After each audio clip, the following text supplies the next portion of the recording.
Hello বন্ধুরা, আপনারা সবাই নিশ্চয়ই ভালো আছেন। তো আমি কয়েকদিন ছুটির কারণে ভিডিও বানাতে পারিনি। তো আবারও চলে এসেছে আপনাদের জন্য একটা নতুন ভিডিও নিয়ে। তো এই ভিডিওতে যেটা নিয়ে কথা বলবো সেটা হচ্ছে ভারত আর ইংল্যান্ডের মধ্যে যে টি-20 সিরিজ চলছে। তো সেই টি-20 সিরিজের দ্বিতীয় টি-20 ম্যাচ কিন্তু শেষ হয়ে গেছে।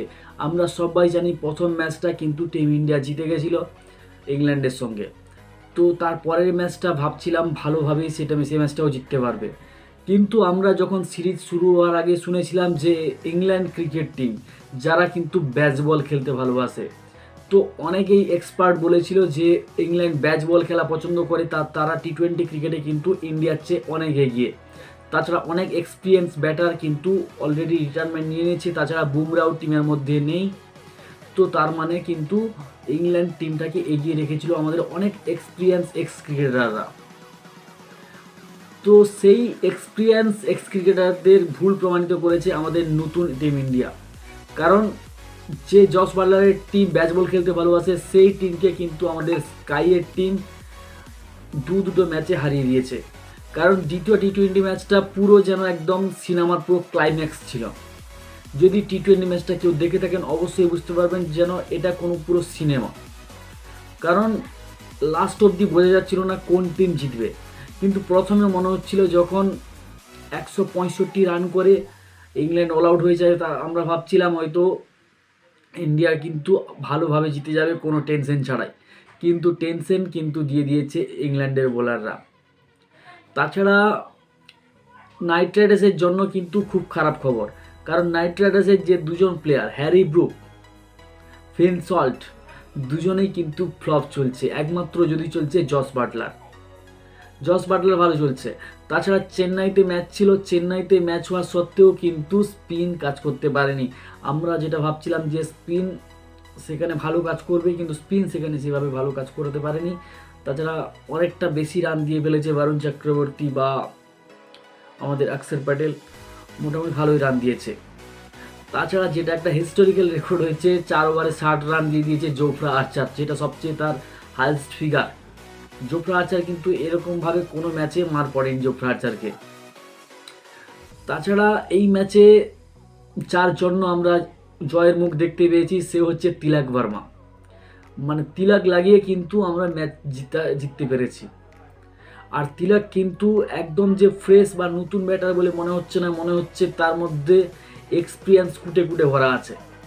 কারণ তিলক ভার্মা যে ব্যাটিং করার গতি বা ব্যাটিং যেভাবে করছে, মনে হচ্ছে কোনো একজন 5-7 বছর ক্রিকেট খেলার পরে যেরকম ব্যাট করা হয়, যে কোনো প্লেয়ার ব্যাট করে সেইভাবে ব্যাট করেছিল তিলক ভার্মা। তাছাড়া তিলক ভার্মাকে আমরা দেখেছি সাউথ আফ্রিকা সিরিজে কত সুন্দরভাবে ব্যাট করেছিল, সেই ফর্ম কিন্তু কন্টিনিউ রেখেছে ইংল্যান্ড সিরিজেও। তাছাড়া যদি আমরা দেখি, প্রথমে একটু ইন্ডিয়া টেনশনে ছিল কারণ দুজন প্লেয়ারকে তারা মিস করেছে। এক হচ্ছে নীতিশ রেড্ডি, এক হচ্ছে রিঙ্কু সিং। এই দুজন প্লেয়ারকে মিস করছে, তবুও কিন্তু 8জন প্লেয়ার পর্যন্ত ব্যাটিং লাইন ছিল টিম ইন্ডিয়ার। তো 165 রানে চেস করতে নেমে কিন্তু টিম ইন্ডিয়ার ভালো শুরু করতে পারেনি। কারণ সঞ্জু স্যামসন কিন্তু 5 রানে ফিরে গেছে, 12 রানে ফিরে গেছে অভিষেক শর্মা।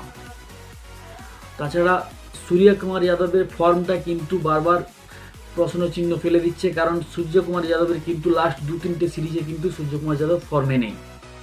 সূর্যকুমার যাদব কিন্তু 12 রানে ফিরে গেছে, হার্দিক পান্ডিয়া মাত্র 7 রান করেছে, যেখানে আর্শদীপ সিংও মাত্র 6 রান করেছে। তাছাড়া একমাত্র ওয়াশিংটন সুন্দর 26 রান করেছে, বাকি 65 রান করেছে আমাদের তিলক ভার্মা। এবার তিলক ভার্মাও বলে দিচ্ছে আমার কিন্তু আর 4 নম্বর 5 নম্বরে নামবো না, আমিও নামতে চাই এবার 3 নম্বর, এবার আমাকে নামাতে হবে। তিলক ভার্মা কিন্তু এইটাই বলে দিয়েছে। তাছাড়া তিলক ভার্মাকে কিন্তু আমরা নেক্সট যুবরাজের মতোই ভাবতে পারি। কারণ তিলক ভার্মাকে এখন আউটই করা যাচ্ছে না। নট আউট থাকা অবস্থায় কিন্তু সে 372 রান অলরেডি করে ফেলেছে, যেখানে কিন্তু তিলক ভার্মা নট আউটই আছে এখনও। তাছাড়া টিম ইন্ডিয়া এই ম্যাচটা জেতার সঙ্গে সঙ্গে 2-0 সিরিজের স্কোর হয়ে গেছে। নেক্সট ম্যাচ যদি টিম ইন্ডিয়া জিতে যায় তাহলে কিন্তু সিরিজ জিতে যাবে টিম ইন্ডিয়া। যেহেতু টিম ইন্ডিয়া টি20 ম্যাচগুলো সব জিতে যাচ্ছে, সেই জন্য কিন্তু কোনো প্রশ্নের মুখে পড়তে হচ্ছে না সূর্যকুমার যাদবের ফর্মকে নিয়ে। কারণ যখন ফর্ম খারাপ থাকে, যদি সিরিজ হারে তাহলে কিন্তু প্রশ্ন আসে। এখন সিরিজ যেহেতু জিতে যাচ্ছে, সেই জন্য কোনোভাবে কোনো প্রশ্ন আসছে না টিম ইন্ডিয়ার ক্যাপ্টেন সূর্যকুমার যাদবের জন্য।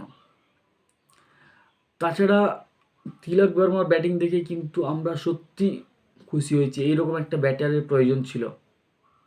তাছাড়া যদি সঙ্গে দুজন প্লেয়ার আরও অ্যাড হয়, রিঙ্কু সিং, নীতিশ কুমার রেড্ডি, তাহলে টিমটা একদম স্ট্রং হয়ে যাবে। কিন্তু সেখানে যারা ব্যাট বল খেলে বিখ্যাত ইংল্যান্ড টিম সেখানে কী করছে, একমাত্র যদি জস বাটলারকে আমরা সরিয়ে দিই তাহলে কিন্তু তারা পুরো ফ্লপ করছে টিমটা। কারণ জস বাটলার একটাই প্লেয়ার যে কিন্তু দুটো ম্যাচে ভালো ইনিংস খেলেছে। তাছাড়া জোফ্রা আর্চার তো এখানে ভালো বল করতে পারেনি, ফার্স্ট ম্যাচে করেছিল কিন্তু সেকেন্ড ম্যাচে প্রচুর রান দিয়ে ফেলেছে।